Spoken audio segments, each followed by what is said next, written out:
We're still reviewing the front pages of the papers, and we were taking a story from The Punch. Mariam, you have a story? Yes, so it's saying here that the commander of the United States Africa Command, Marine Corps General Michael Langley, on Thursday said that the U.S. is consulting with Nigeria to counter terrorism. Although on the headline it says consulting with Niger, but here it's obviously Nigeria, you know, in the in the report itself. He explained that the U.S. military withdrew from its former base in Niger Republic on the demands of the National Council for the Safeguard of the Homeland.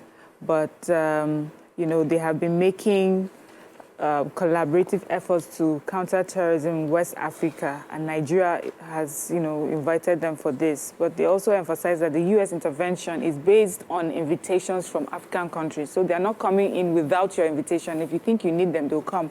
But they're also saying African-led security efforts needs local leadership in tackling some of the continent's most pressing threats. So it's not as it used to be, oh, America's come and save us, whatever, come and save us. First of all, you have to invite them. Second of all, they are also telling you that there's some things you have to do locally for, you know, some of these threats that we're facing. Anyways, the general message is just to say that they're working with Nigeria right now. We're in talks, and you know, whatever needs to be done concerning terrorism, that's what I was going to comment from a place of knowledge, as I had with some military personnel yesterday.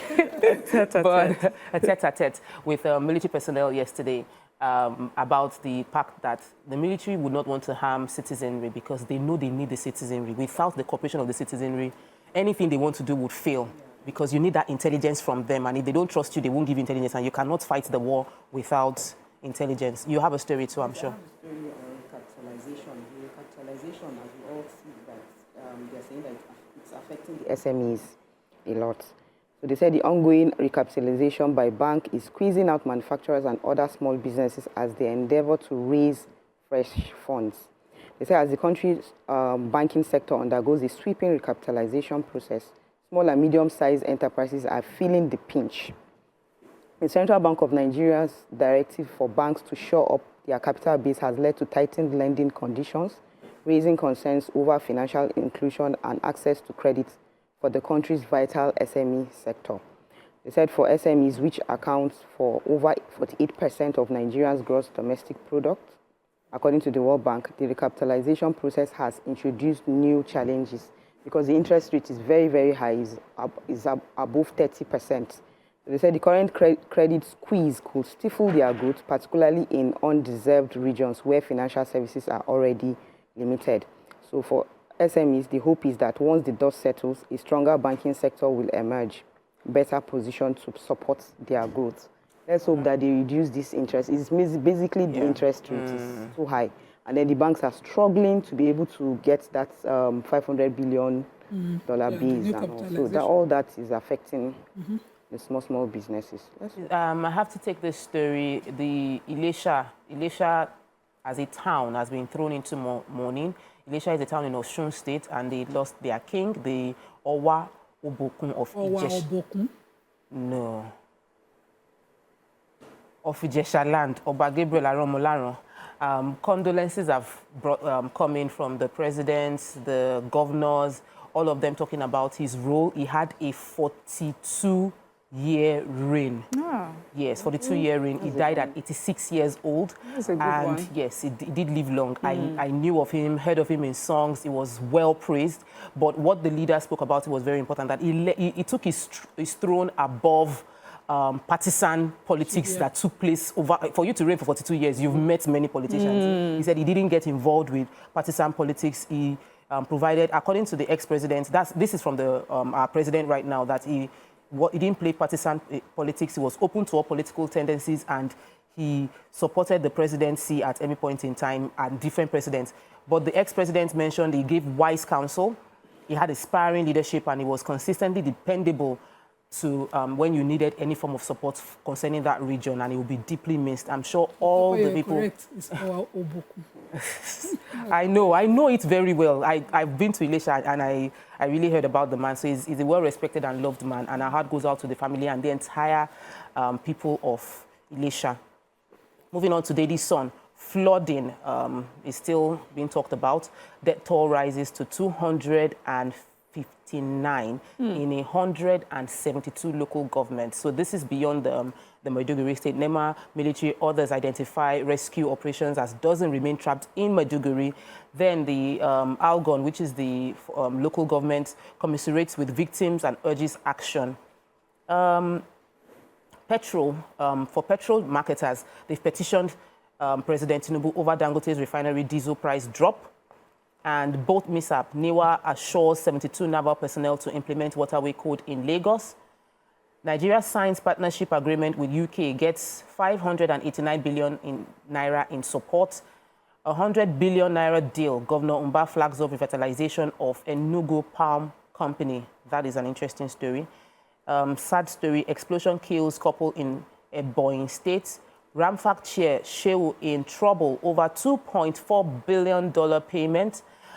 Allegedly engages new registered company for a 330 million disbursement. Owabokun still in the story. We've taken that story already. What story are we going to start with? Let me start with Niwa. Speaking during the sensitization tour of some of the jetties in Lagos, the area manager of the Lagos area office of the Nigerian Inland Waterways Authority said that they have been aided by the Nigerian Navy. So the Niwa Navy has given them 72 personnel to ensure enforcement. And they also said now that there's a new code. It's called the Waterways Code for Lagos and is now gazetted. So it is no longer word of mouth. According to Mrs. Sarat Brahima, who is the area manager, she said that this is now going to become law and enforced. It's no longer a word of mouth to all the operators within the waterways, especially boat operators. Now there will be charges and consequences for overloading of your boats, not using your life jacket and all of that. Okay. And so they will be going on and on, training and retraining and continuously sensitizing the operators, passengers as well as operators within that area. But then there will now be consequences for any of such accidents. We've always been talking about. Yeah. Taking forever. I have the human interest story. Yeah, please go ahead.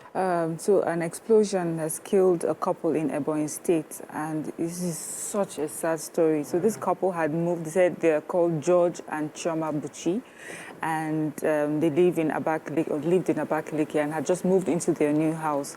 And although there are like 3 different accounts of what may have caused the explosion, so they said that. Eyewitnesses said that what they heard was an explosion.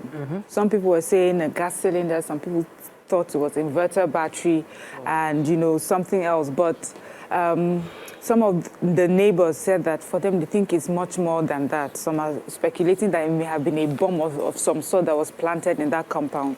That because by the time they got there, the windows were shattered, everything, had caught fire. And the poor couple were rushed to the hospital. The woman died a few hours after she was there, and the man died, I think, a day after. They have had a 3-year-old who was at his grandmother's at the time. So that was how that child was saved. But it is such a sad story. Yes. And they also speculate, we're not sure that they may be related, the wife be related to Pato Ranking, the artist. So our hearts really go out to this family, and God comforts those that they have left behind. Sure. Moving on to our last paper for today, Nigerian Tribune. 259 killed, over 1 million affected by flood in 29 states. That's from NEMA. UN Humanitarian Agency allocates $6 billion for Borno, Adamawa, and Yobe. Aviation workers to shut down airport September 18. They reject 50% IGR deductions. NUT warns federal government against unchecked commercialization of education in Nigeria. Federal government signed CTC agreement to reduce airline operating costs. Or your bricklayers, shoemakers, hairdressers, others to pay taxes as Assembly passes presumptive tax bill into law. And Southwest states arrive at a plan of action to tackle food shortage. Well, there's another story that we really wouldn't have time to take any story in the paper. We're out of time already. Okay. But thank you.